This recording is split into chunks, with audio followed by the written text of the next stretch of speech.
Baik, Assalamualaikum warahmatullahi wabarakatuh. Di sini saya akan membuat soal mengenai teori komputasi. Di sini juga saya membuat bagaimana sih saya mendapatkan soal tersebut. Nah, yang pertama itu ada teori komputasi. Apa sih teori komputasi itu? Teori komputasi adalah cabang ilmu komputer dan matematika yang mempelajari apakah dan seberapa efisien suatu masalah dapat diselesaikan menggunakan algoritma pada suatu model komputasi.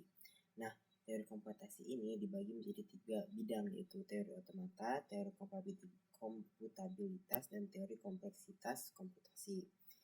Nah, masing-masing dari ketiga model komputasi tersebut memiliki pengertian tersendiri. Bisa kita baca.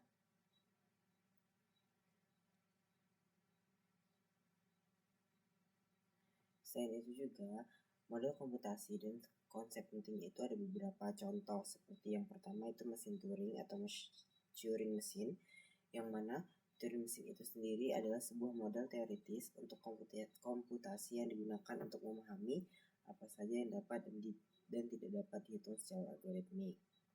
Nah, algoritma yaitu serangkaian instruksi langkah demi langkah untuk menyelesaikan suatu masalah.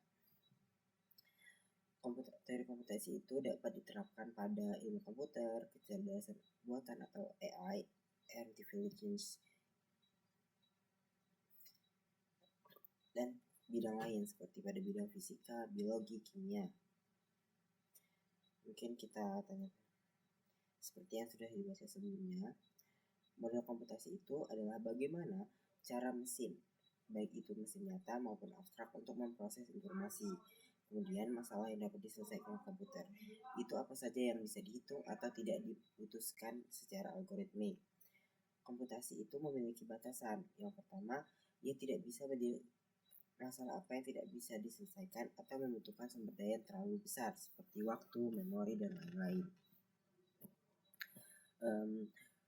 Teori komputasi ini memiliki ruang lingkupnya tersendiri, yaitu yang seperti automata teori, kemudian contohnya itu kayak finite states automata atau FSA, push down automata, PDA, dan teori mesin.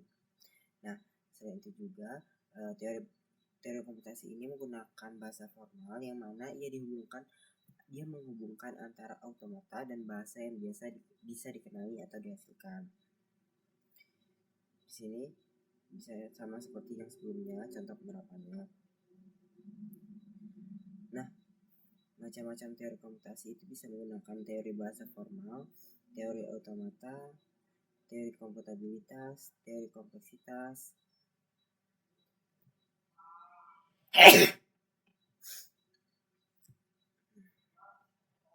Nah, di sini saya bisa menyimpulkan untuk membuat soal.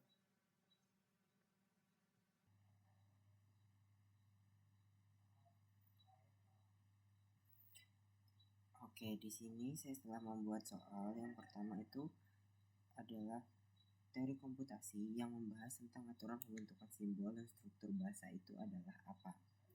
Di sini ada 4 pilihan. Yang pertama itu teori otomata, teori bahasa formal, teori komputabilitas, dan juga teori kompleksitas. Nah, jawabannya itu adalah teori bahasa formal. Kenapa? Dikarenakan teori ini membahas aturan pembentukan simpol, kata, dan kalimat dalam bahasa buatan, yang mana aturan tersebut menggunakan gramatika formal yang digunakan oleh Chomsky hierarchy. Contohnya itu bahwa setiap A harus diikuti B dapat ditulis dengan aturan produksi dalam grammar.